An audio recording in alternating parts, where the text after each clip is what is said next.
একটা মেয়ে যত উচ্চশিক্ষিত হোক তার মধ্যে কুসংস্কার থাকবে। এর উত্তম উদাহরণ হলো আমার স্ত্রী। স্ত্রীর কথা বলার আগে নিজের কথা একটু বলি। পেশায় আমি একজন ডাক্তার, আর আমার স্ত্রী একটা বিশ্ববিদ্যালয়ের শিক্ষক। আমেরিকা থেকে পড়াশোনা করেছে সে, অথচ ওর মধ্যে অদ্ভুত সব কুসংস্কার রয়েছে। একটা ঘটনা বলি। একদিন আমি আর আমার স্ত্রী প্রাইভেট কারে করে বাড়ি ফিরছিলাম। আমাদের বাড়ির পাশে বস্তির মতো একটা জায়গা রয়েছে। সেই বস্তির মুখে একজন বৃদ্ধ মানুষ বোতলে করে পানি বা তেল জাতীয় কিছু জিনিস বিক্রি করে। লোকটির দাবি করে তরল জিনিসগুলো সাধারণ জিনিস নয়, ওগুলো স্বপ্নে পাওয়া মহা ওষুধ। আমাদের গাড়ি যখন লোকটির পাশ দিয়ে যাচ্ছিল, স্ত্রী তখন ড্রাইভারকে বলল গাড়ি থামাতে। গাড়ি থামলে সে নামলো। তারপর বৃদ্ধটির কাছে গেল। বৃদ্ধটি আমার স্ত্রীকে দেখে উৎসাহের সঙ্গে বলতে লাগলো, মা, এগুলো স্বপ্নে পাওয়া ওষুধ, সাধারণ জিনিস না। যে কোনো ব্যথা বেদনার ওপর মালিশ করলে নিমিষে ব্যথা ভালো হয়ে যাবে। আমি মিথ্যা বলছি না। লোকটি আরো হাবিজাবি কথা বলতে লাগলো, আর আমার স্ত্রী আগ্রহ নিয়ে লোকটির কথা শুনতে লাগলো। তারপর আমাকে অবাক করে দিয়ে সে কয়েক বোতল ওই তরল জিনিসগুলো কিনে ফেললো। ড্রাইভার পর্যন্ত অবাক হয়ে গেল আমার স্ত্রীর কাণ্ড দেখে। ড্রাইভারের সামনে স্ত্রীকে কিছু বললাম না, নিজেকে কোনো রকম সামলালাম। কিন্তু বাড়িতে ঢুকেই বললাম, এসবের মানে কি? সে বলল, কোনটার মানে? ওর হাতে ধরা বোতলগুলো দেখিয়ে বললাম, এগুলো কেন কিনেছো? উত্তরে বলল, চিন্তিত হতে হবে না, এগুলো তোমার জন্য কিনিনি, তোমার ব্যবহারের জন্য কিনেছি। এখন থেকে কি স্বপ্নে পাওয়া ওষুধ ব্যবহার করবে? এত পড়াশোনা করে এই শিখেছো? তোমার স্টুডেন্টদেরকেও কি স্বপ্নে পাওয়া ওষুধ ব্যবহার করতে শেখাবে? ডাক্তার হিসেবে সমাজে আমার একটা সম্মান আছে। লোকে যদি জানে আমার স্ত্রী স্বপ্নে পাওয়া ওষুধ ব্যবহার করে, তাহলে আমি কি পরিমাণ হাসির পাত্রে পরিণত হব তুমি কি বুঝতে পারছো? সে আমার কথা মনোযোগ দিয়ে শুনলো, কিন্তু আর কিছু না বলে ওয়াশরুমের দিকে চলে গেল। যে ভয়টা পেয়েছিলাম ঠিক তাই হলো।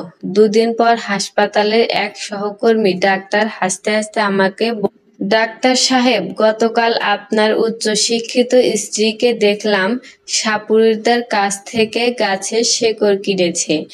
আপনাদের বাসায় সাপের উপদ্রব আছে নাকি? ভাই, কাল ডিউটিতে আসার সময় আপনার স্ত্রীর কাছ থেকে দুই একটা শেকড় বাকড় আমার জন্য নিয়ে আসবেন। শুনেছি এগুলো সাথে থাকলে সাপ কাছে আসে না। বলে হাসতে হাসতে ভেঙে পড়ল। সেই দিন বাসায় এসে স্ত্রীর সাথে তুমুল বাজে আচরণ করলাম। সবার সামনে সে আমাকে ছোট করেছে এসব বললাম। সে জবাবে কিছু বলল না, শুধু ব্যাগ গুছিয়ে বাবার বাড়ি চলে গেল। পরে বাবা জানতে চাইলেন কি নিয়ে আমাদের সমস্যা হচ্ছে।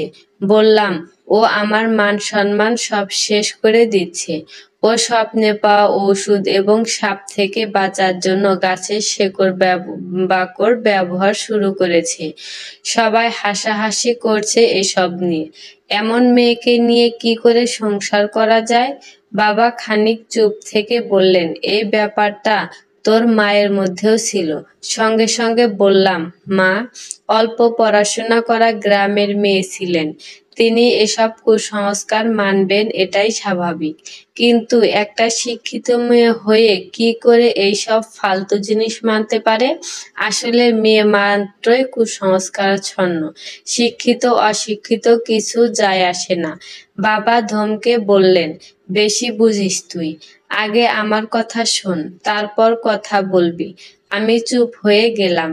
এরপর বাবা বললেন, প্রথম দিকে তোর মতো আমিও তোর মায়ের ওপর ক্ষেপে গিয়েছিলাম এসব কারণে।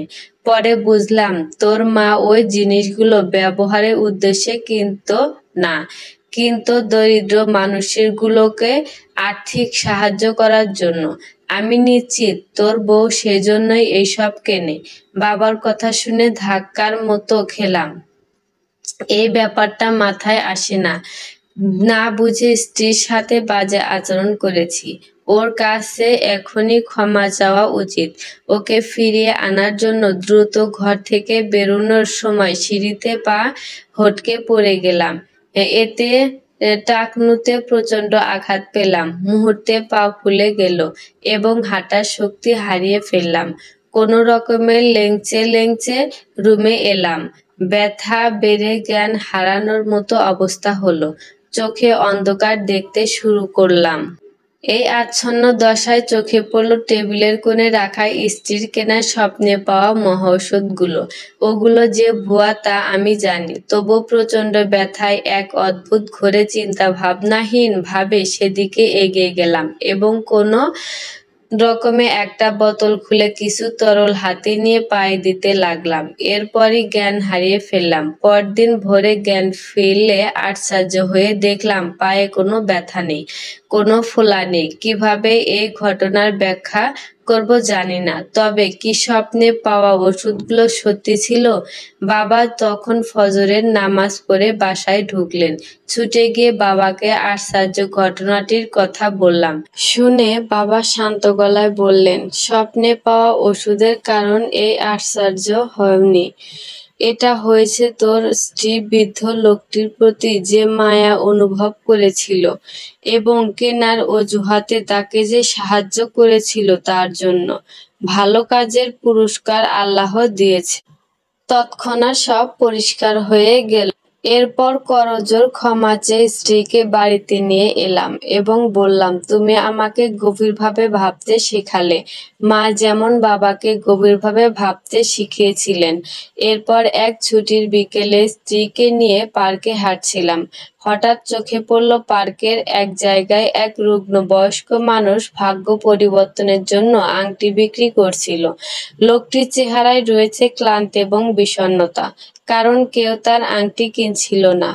না কেনারই কথা, কেননা যে নিজের ভাগ্য বদলাতে পারেনি সে কি করে অন্যের ভাগ্য বদলাবে। আমি লোকটির কাছে গিয়ে বেশ কয়েকটা আংটি কিনে ফেললাম। সাথে সাথে রুগ্ন মানুষটির মুখে প্রাণ ফিরে এলো।